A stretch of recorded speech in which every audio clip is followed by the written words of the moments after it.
السلام عليكم أصدقائي. القصة ديال اليوم هي قصة حقيقية. كيف ما قريتو في العنوان كتاب شمس المعارف الكبرى. هاد القصة وقعت لواحد السيد، وأنا سمعتها منه وقررت نشاركها معكم في القناة المتواضعة ديالنا. والسرد ديال القصة غادي يكون بضمير المخاطب.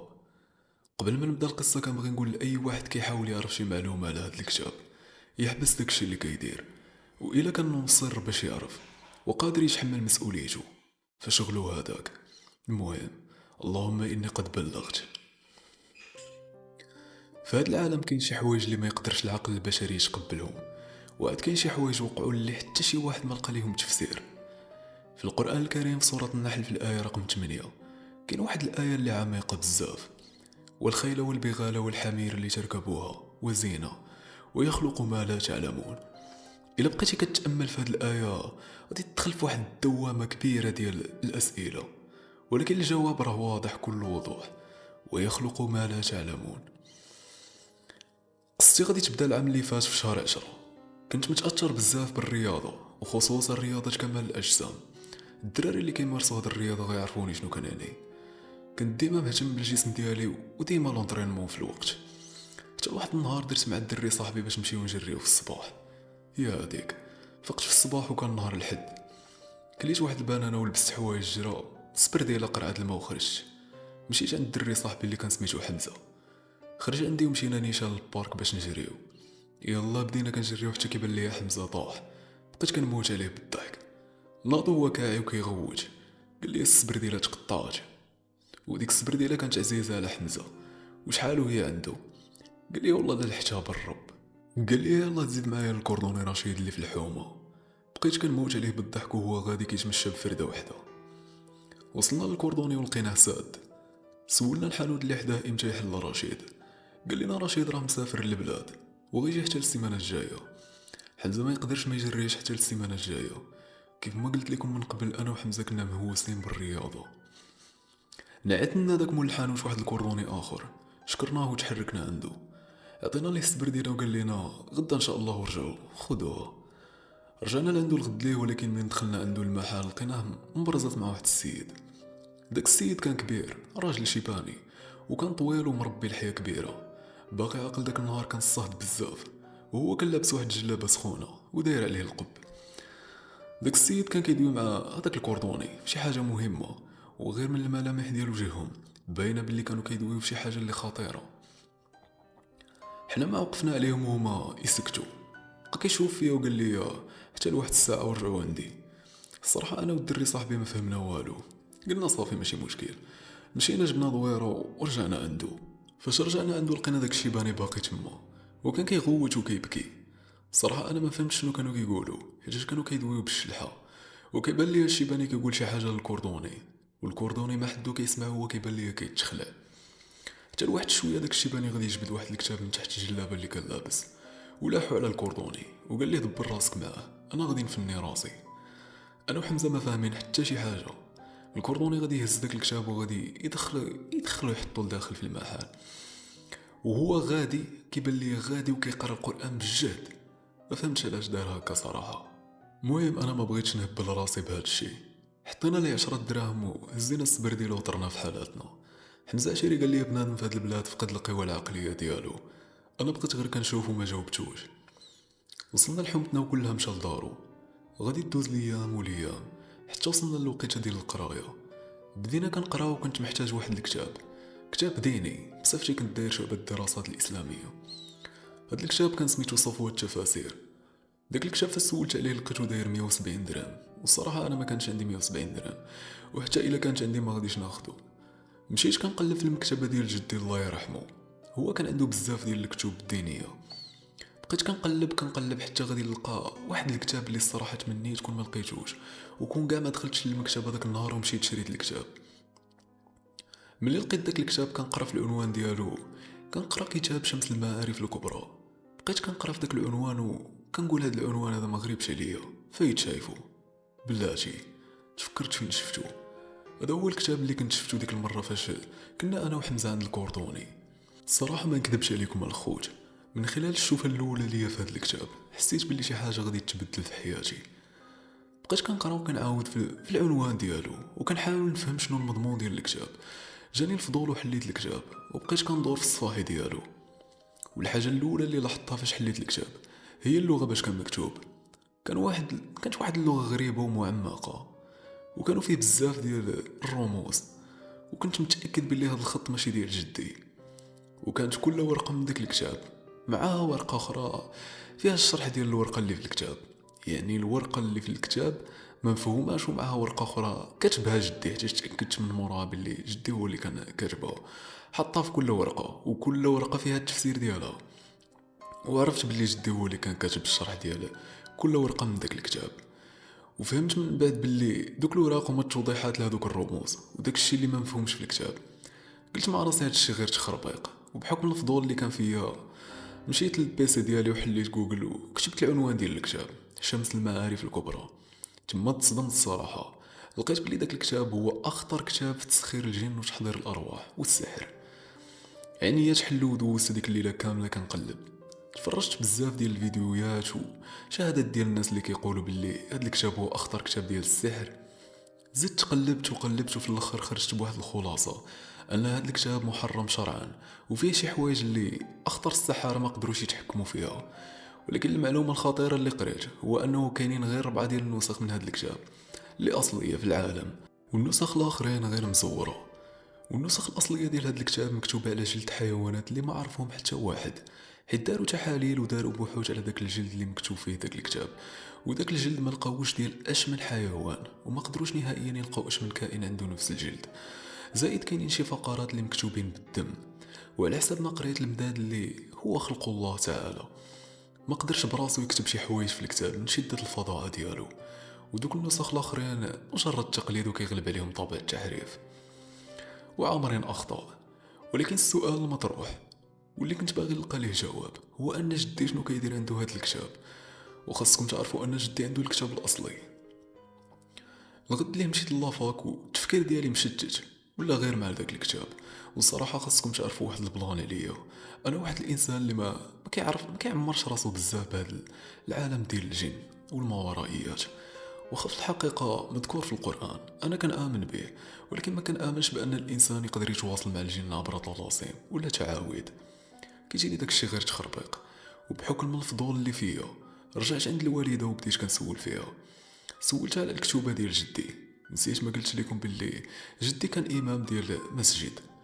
جاوبتني الوالده واللي فهمت من عندها هو ان هذوك الكتوبه كاملين نايض عليهم واحد الصداع كبير بزاف، حيت وزاره الثقافه دارت المستحيل باش تاخذهم.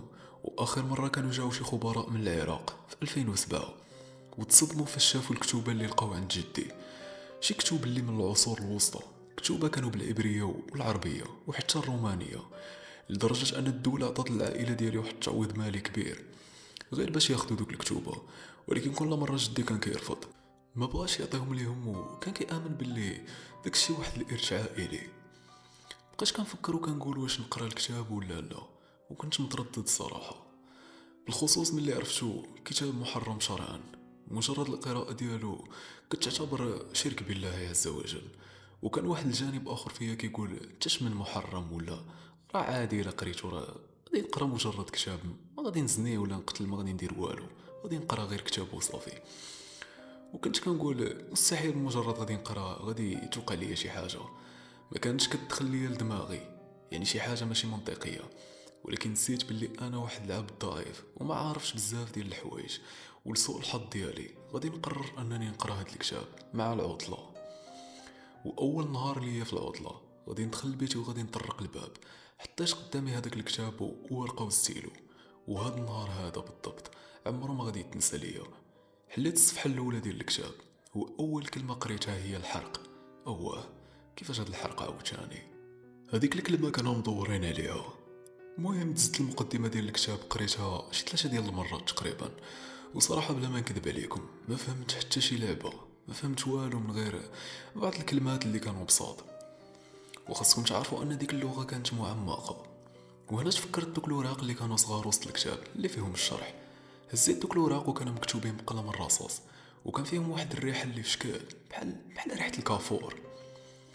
كانوا مكتوبين بواحد الخط اللي زوين وكانوا مرتبين ومقادين، واي حاجه كانت في الكتاب كان الشرح ديالها بالتفصيل في هذوك الوراق.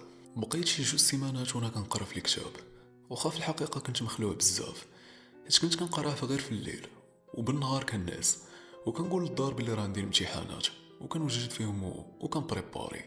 الله يسمح ليا. ديك 2 سيمانات اللي كنت كنقرا فيها في الكتاب عشت فيها في واحد العالم اخر. شي حوايج كنت كنقراهم ما يمكنش، شي معلومات كيفاش تقدر تنكح شي نية، كيفاش تقدر انك تقتل ادمي غير بالسحر، كيفاش تقدر تتحكم في قوم ديال الجن، زيد عليها بزاف ديال الحوايج اخرين اللي داخلين غير في الشرك، وصراحه ما نقدرش نقولهم ليكم. واللي غريب في هذا الشيء هو استعمال ايات قرانيه وحتى اسماء الله الحسنى. بقيت كنتسائل كيفاش الناس ديال الدين كيخافوا من هذا الكتاب، هو فيه ايات قرانيه واسماء الله الحسنى، ولكن ملي كنكمل القرايه كندور 360 درجه، كنلقى غير الكفر والشرك والالحاد والعياذ بالله، ومكتوبين بشي هضره اللي استغفر الله خطيره بزاف. المهم في الوقت اللي ساليت فيه القرايه ديال الكتاب حسيت براسي وليت مثقف في واحد المجال اللي القله ديال الناس اللي كيعرفوه. رجعت الكتاب لبلاصتو وحمدت الله انه ما وقع ليا والو، وقلت صافي داكشي غير تخربيق وغير خزعبيلات وصافي. وهذا اللي كتب هذا الكتاب الهدف ديالو هو باغي الناس يشركوا بالله وصافي، ولكن كنت غلط. من بعد شي ايام بديت كنحس بشي حوايج غراب كيوقعوا ليا، بحال مثلا ما بقاش عندي الخاطر ندوي بزاف، وما بقيتش قادر نحدد بين الاوقات، لدرجه ان 6 ديال العشيه ولات كتخلط ليا مع 8 ديال الصباح. كنت كنقول كنت كنقول راه عادي زعما حتى بنادم كيتغلط في الوقت وصافي، وراه عندي اختلال في الساعه البيولوجيه مع العطله، زعما بقيت كندير السبه، ولكن ما كان لا ساعه بيولوجيه لا عطله، وداك الشيء بقى كيتزاد كتر وكتر. واحد النهار غادي نفيق في الصباح وغادي تبان ليا في يدي واحد الحاجه اللون ديالها قهوي. قلبت يدي الاخرى ولقيتها في يدي بزوج، ما فهمتش حتى لعبه. مشيت كنغسل في يدي والو، تخلعت ومشيت عند الوالده وريتها يديا. مع شفتهم تخلعات وبدات كتقرا ليا في القران في البلاصه. عيطات لواحد الفقيه وقلت ليه يجي عندي دابا. الفقيه ملي جا بقى كيسولني واحد الاسئله اللي غراب. واش كتوقع لك شي حاجه اللي غريبه في الطواليت؟ واش كتستحلم بزاف؟ انا الصراحه ما بغيتش نقول له على الكتاب، وبقيت كنجاوبو غير بلا ما كيوقع ليا والو في الطواليت. هنا غادي يجاوبني وجاني من الاخر، قال لي شوف ولدي، داكشي اللي في يديك راه حنه، والبارح كان العرس ديالك، راك تزوجتي بجنيه. انا في البلاصه نط بقيت كنغوش، قلت لي اش كتخربق عليا؟ واش انا كنت ناعس البارح فقت لقيت هادشي في يديا وانت كتقول لي البارح كان العرس ديالك؟ قال لي يا ولدي راه هادشي اللي كاين. انا اول مره نتخلع في حياتي بحال هكاك. بقى كيصبر فيا وكيقول لي ما تخافش يا ولدي، غادي تبطل هاد الزواج ان شاء الله. مشى جاب واحد الحفنه ديال الملحه وغادي يحطها ليا في يدي، وبدا كيقرا عليا شويه بشويه، حتى لواحد اللحظه غادي يبان لي السيد ناض علق ومشى هرب. حنا ما فهمنا حتى شي لعبه. الوالده بقات غير كتشوف. نضنا تبعناه كنقولوا ليه مالك، هو غادي هربان. السيد ما بقاش باغي يدوي معنا. انا صراحه الخوت ما نكذبش عليكم، في ديك اللحظه جاتني البكيه وما بغيتش نبين للوالده. قلبتها ضحك وقلت لها صافي الوالده، كنتي باغاني نتزوج وانا تزوجت دابا. الوالده مسكينه بقات كتشوف فيا وخايفه عليا. دويت معاها وقلت لها الوالده ما تخافي ما والو. والصراحه الوالده تعذبات معايا بزاف، ولات مسكينه غير هازه القران وكتقرا عليا، وانا كنت معذب واحد العذاب نفسي وما كنتش كنحس براسي هو هذاك. والخطير في هادشي ما بقيتش عارف الاوقات. بعض المرات كيسحب ليا حنا في 2014، اما بالليل كان واحد العذاب ما يمكنش، وكنحلم شي احلام اللي كيخوفوا. بعض المرات كنت كنحلم راسي كناكل في راسي بوحشيه، ولحد الان كنت كنقول باللي هادشي كامل غير تاثير نفسي من الخلعه ديال داك الكتاب زعما من قريته، واخا كنت متاكد 100% انه هو سببي. حتى لواحد النهار مع 3 ديال الليل غادي نوض وغادي يبان لي راسي كل دمايات. اشنو هاد العجب؟ واش انا كنحلم؟ واحد اللحظه بان لي راسي بديت كنرعف، نط بالزربه مشيت غسلت عليا ورجعت نعس.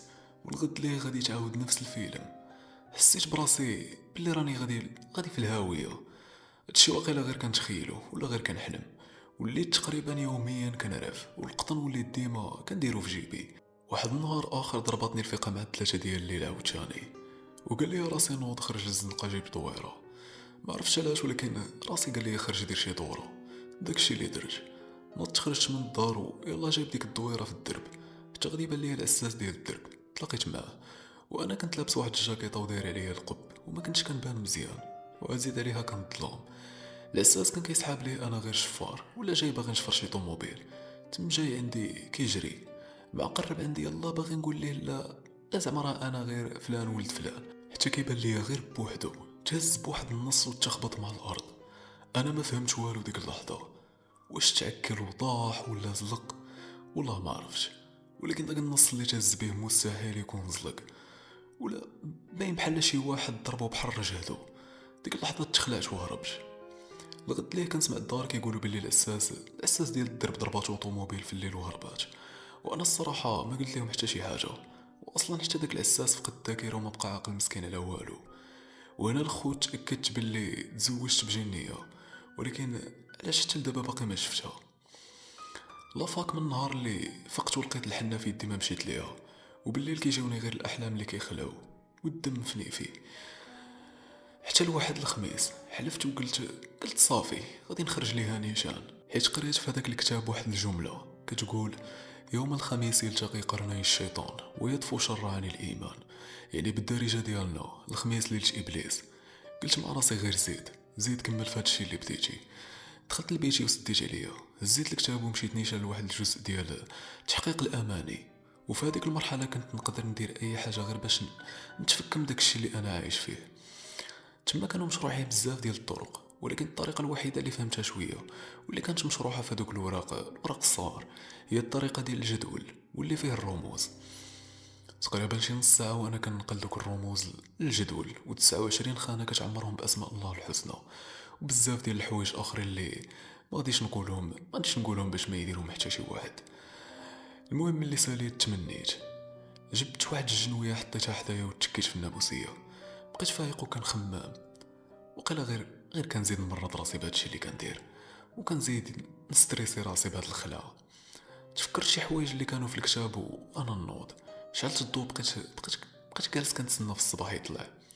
واحد شويه رجعت تكيت عاوتاني وبقيت كنصا راسي شويه بشويه، حتى لواحد اللحظه الضو غادي يطفى غير بوحدو. الزغب ديال شعري وقف، بقيت جالس في بلاصتي ومبلونطي، ما قدرتش نتحرك. الترميشه هي الاخرى ما بقيتش قادر نرمش. دازت واحد المده طويله وانا غير جالس في بلاصتي وما قادر ندير والو. ملي حسيت بالقضيه ساكته وما كان والو، نضت دغيا وليت شعلت الضو وشديت البيسي. بقيت كنتسنى حتى طلع الصباح، وبديك الخلعه اللي كانت فيها ما قدرتش نبقى في الدار. نضت لبست عليا وتحركت لافاك. وصلت تما مع 6 ديال الصباح. شفت راسي وصلت بكري وانا نتحرك للغابه اللي حداها.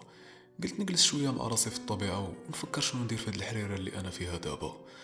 جلست في واحد الكرسي تما وضربت لي زيات في ودني وجلست كنتامل.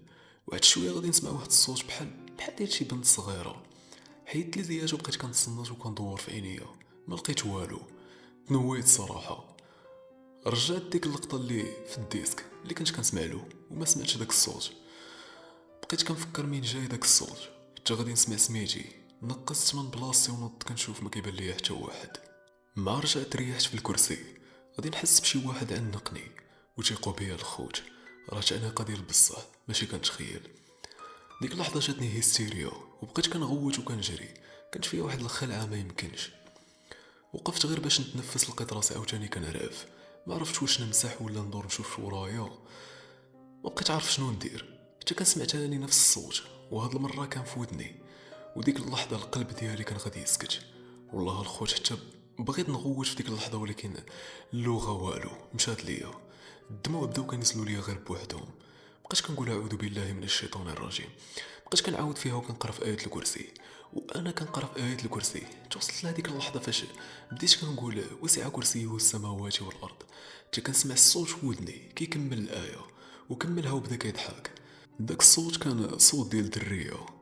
قالت لي في ودني راني مسلمه بحالي بحالك. تما انا صافي سخبت، ما بقيتش عاقل على راسي. طحت غيبت. ملي بديت كنحل عينيا شويه بشويه لقيت راسي مجبد وسط الغابه، والصوت كان كيدوي في ودني. داك الصوت كان كيهضر بواحد النبره حنينه. صراحه ما فهمتش داكشي اللي كانت كتقول لي مزيان. كنت كنقرا في القران بالجد وداك الصوت في ودني كيقرا معايا. ملي شفت راسي غير كنخربق حبست ودويت مع راسي بالجد. راه هادشي غير كنتخيلو. ترجل صاحبي، راه غير كنتخيل هاد الشي راه ما كاينش. وداك الصوت عاوتاني سمعته هضر معايا وقال لي شوف هذاك الكاميو اللي جاي في الطريق. درت غادي يبان لي بصح كاميو في الطريق، وداك الصوت كمل الهضره وقال لي 3 2 1. حتى كيبان لي الكاميو تقلب. كيفاش حتى تقلب الكاميو الله اعلم. واخا هو كان غادي غير بشي 30 كيلومتر ولا. ما نكذبش عليكم الخوت، تمنيت الموت تديني وما نكونش في هذاك الموقف. مشيت كنجري لهذاك الكاميو وانا مخلوع اكثر من مولاه. داك السيد اللي كان في الكاميو ما وقع ليه والو. وقفوا طوموبيلات وتجمعات الجوقه وانا بقيت تما ماشي باش نعرف شنو وقع لهذاك اللي كان سايقو. كنت باغي نبقى تما غير حيت خايف. الشيفور بقى كيعاود للناس وقال لهم هاد الولد راه شاف كل شيء وراه باين البلان حيت بوحدي اللي حاضر لذاك الفيلم. انا بكثرة الخلعه قلت ليه راني ما شفتش والو، ما شفتش حتى شي حاجه. وصراحه الخوت في هذيك اللحظه ما بقيتش عارف واش نشد الارض ولا نمشي للدار، ما عرفتش ما ندير. تفكرت الهضره ديال الوالده اللي كانت كتقول لي شحال هادي، كانت كتقول لي انت فتي ستاج ديال بنادم، انت وصلتي لستاج الوحش. وصراحه واخا كنت في قمه الخوف ديك اللحظه، ولكن ضحكت شويه. امنت بديك الفكره ديال هضره الوالدين كتكون ديما صحيحه. مشيت جلست وقلت شنو غادي يوقع كاع، شنو غادي نموت وراه ميت في جميع الحالات. زيد ومن بعد اصلا كنت عارف انني كحلت السوايع ملي قريت داك الكتاب المحرم. يعني الا مت غادي نموت كافر وغادي نمشي لجهنم. بقيت كنفكر وكنحاول نشوف كي ندير نرجع داك الصوت ترجع غير بوحدو.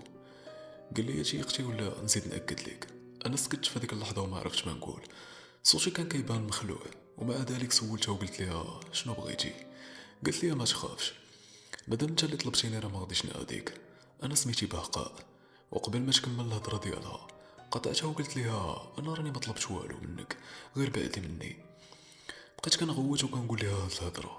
تماك حسيت بواحد الطرشه في حنكي ما يمكنش، سكتاتني في البلاصه. بقيت غير كنسمع. الاسئله اللي بغيت نعرف الاجوبه ديالها في هادشي كامل جاوباتني عليه في طرف الحدود اللي بغات وبلا حتى ما نسولها. واول حاجه شرحتها لي هي انني كون ما كنتش ساكن في واحد الدار اللي محصنه من طرف الجد ديالك، كون راك دابا ميت. وكاع دوك الناس اللي كانوا عايشين معاك في الدار كلهم سواء غادي يموتوا ولا غادي يحماقوا ولا غادي يمرضوا. والخطا اللي درت هو انني كنت كنقرا بصوت مرتفع. اي حاجه ما كنقدرش نفهمها في الكتاب كنت كنقراها بالجهد، وهذا خطأ كبير. زائد أن الكتاب فيه طلاسم واستدعاءات لمجرد ما أنك تحرك الشفاه ديالك بهم فراك تقدر تحضر وتسخر أبناء الجنس ديالها يعني الجن. زائد أن داك الشي كامل اللي عشت في الدار وداك الشي اللي كان كيطرى ليا كان غير مجرد تهديدات ومضايقات اللي بسيطة بحكم أنهم صعيب يدخلوا للدار عندي. تما فهمت في ديك اللحظة المصيبة اللي طحت فيها. واصلا ملي كنت كنقرا في داك الكتاب وصلت لواحد الفصل فيه التزاوج والتناكح مع الجن. وانتم عارفين حنا العرب عزاز علينا جوج ديال الحوايج، الفلوس والتزاوج. هاد الجزء بالضبط كانوا فيه بزوج ومشروحين في هذوك الوراق. داكشي علاش بقيت كنقرا فيهم وكنعاود بصوت مجهد. وديك اللحظه اللي كنت كنقرا في داك الجزء غادي نتصادف مع بهقاء كانت قريبه مني وهي اللي طاح عليها الاختيار. وهما عندهم الزواج بشخص ادمي زعما انسي، بحال الا قلتي مغربي دا شي سويديه. داكشي علاش ما عطلاتنيش كاع ودخلت للدار بواحد السهوله. واصلا هي مسلمه قدرت تدخل بلا حتى شي مشكل. بقيت معاها في هذيك اللحظه قبل ما كنت كنسولها كانت كتجاوب. توصلت لواحد المرحله اللي الصراحه بدات كطير مني الخلعه. طلبت منها انني نشوفها ورفضات. قالت لي الجن عندهم القدرة 40 مرة على التشكل وباللي هي باقا صغيرة وغادي تحتاج الفرص ديالها مع الوقت. سولتها شحال في عمرها وقالت لي 250 سنة. وقالت لي باللي هي من واحد القبيلة ديال الجن اللي معروفين بالزين وكيشبهوا بزاف المعشر الانس، غير هما ودنيهم طوال شوية. وقالت لي باللي من غادي نقترنوا انا وياها ديك الساعة غادي نقدر نشوفها. في الحقيقة ارتحيت ليها والخوف بديت كنساه. سولتها وقلت لها واش غادي تبقاي تحضري لي اللي بغيت. ضحكات وقالت لي راه انا فقيره ومسلمه وما تقدرش تقيس الحرام. والحرام على حسب ما شرحت لي هي هو داكشي اللي كيديروه الجن المسخر ولا المتعاون مع السحرة. كاينين شي حوايج في العالم ديالنا كيبانوا لينا بساط، ولكن بالنسبه ليهم في العالم ديالهم كتشكل عندهم واحد الثروه كبيره. خاصكم تعرفوا ان الجن كيتعاونوا مع السحرة وكيلبيو لهم الطلبات ديالهم. كيعطيوهم معلومات ولا كيديو ليهم شي واحد كيتسخروا ليهم في السحر، وهذا الشيء كامل مقابل قرابين وهدايا اللي في الغالب كتكون عدروس كحل ولا بخور ولا شي حاجه بحال هكا. وهاد الحوايج هادو كيشكلوا ثروه في عالم الجن. سولت على بزاف ديال الحوايج ولكن الاغلبيه ما كانتش كتبغي تجاوب، خصوصا الامور ديال الغيبيات بحال فوقاش غادي نموت، فوقاش غادي نخدم، بزاف ديال الحوايج. ولكن قالت لي هي مسلمه والله بوحدو اللي كيعرف الغيب. واخر سؤال باقي عاقل كنت سولتو ليها، قلت لها واش الجنون كيعيشوا غير في المغرب؟ قالت لي نتوما بنان فيكم بزاف ديال الفضول، ومع ذلك جاوباتني. والخلاصه ديال داكشي اللي قالت لي باللي الجن كانوا تابعين سيدنا سليمان، هادشي اللي فرض عليهم انهم يكونوا كلهم عرب. والمغرب كان ابعد نقطه في ذاك العهد، وبالتحديد جبال الاطلس كان فيه اكبر سجن للقوم ديالها. وباللي الجنون مخلوقات نوريه، وسيدنا سليمان ما كانش كيقدر يعدمها، كان كيفنيها للمغرب. والاغلبيه كان الى تنفى واحد من الاهل ديالهم كيرتكبوا معاصي وكيتبعوهم باش يعيشوا مجموعين. هادشي اللي خلى المغرب اكثر بلد استوطنوه وهاجروا ليه من بعد الموت ديال سيدنا سليمان. وباللي العالم كامل فيه الجن، وكل منطقة على حسب الثقافة ديالها كيفاش كتعتبرهم.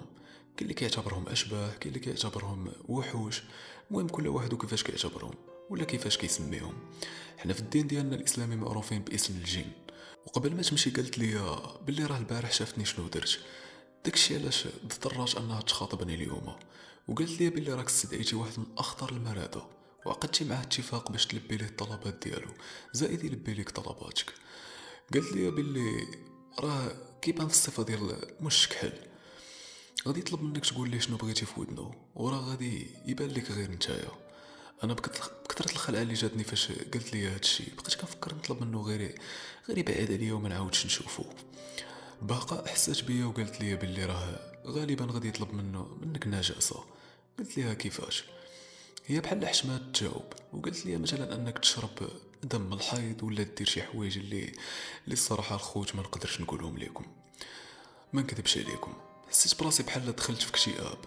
باقا اخر كلام ليها قالت لي بلي ما غاديش تقدر تعاوني في والو، وبلي الاهل ديالها الجن كيستعدوا باش ينقلوا الروح ديالي عندهم، والاغلب ديال كلامها ما مفهومش.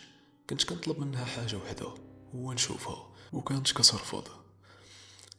اخوت القصه ديالنا يلاه بديناها، القصه مازال طويله ومازال جايين شي احداث اللي بزاف، وهادشي كامل اللي عاودت لكم غير البدايه. الا عجبتك القصه ما تنساش تخلي معك واحد لايك واشتراك وشي كومونتير زوين، وتهلاو ليا في راسكم، ونتلاقاو في الجزء الثاني.